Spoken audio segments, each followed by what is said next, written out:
research activity and not just an ordinary research activity. Let's take a look. The assignment is gather information from 3 or more different types of sources as you answer the question. Aim to develop an informed position on the topic. Then create a short video to share your point of view. There are some distinctive features here that you will probably recognize.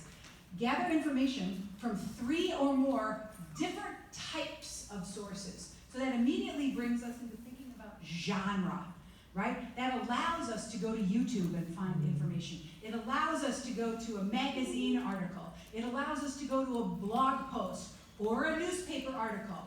So 3 or more different types of information. Our goal is to develop an informed position on the topic. So we're trying to look for stuff that we can understand. So just picking 3 topics, if you can't understand them, that's not going to help you develop an informed position. So you're going to look for stuff that you can understand and make sense of. And then you're going to create a short video to share your point of view. So you're going to have a point of view. You're going to have to synthesize what you got from those 3 different sources and develop a point of view. Here's one student who took on the challenge. Making an Adobe Spark.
Okay, so I would submit to you that that student worked through many of the competencies involved in our media literacy model by reflecting on the ways in which the business interests of digital media have an impact on shaping the content that we receive. That inquiry was personally meaningful and it inspired more questions, as such research always does.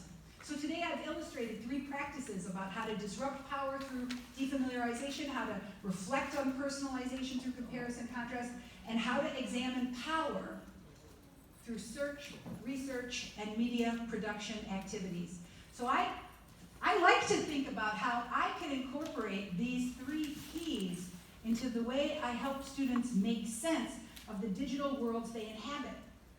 But I have to do that with a lot of humility, because I don't really know much about this.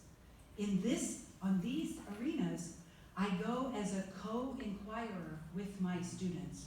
I don't know what we'll find when we defamiliarize pleasure, when we interrogate personalization through comparison contrast, and when we think about issues of power as they affect the choices that we make as media consumers and creators. So that's the 3 ideas that I set out to present to you today. I do think that that process of asking questions about what we watch, see, and read, I think that helps us build confidence. And I think that the intellectual curiosity that comes from such activities are really powerful. Which is why my final question to you to reflect on as you begin this week at the Institute: is your use of media and digital technologies reproducing or transforming the educational status quo? Because digital technologies can be used to reproduce the educational status quo, and they can be used to transform it. And I guess my interest in digital literacy is trying to prepare students to manage the worlds they inhabit as citizens and as consumers and as creators. And that really means wrestling with personalization, pleasure, and power. Thanks very much.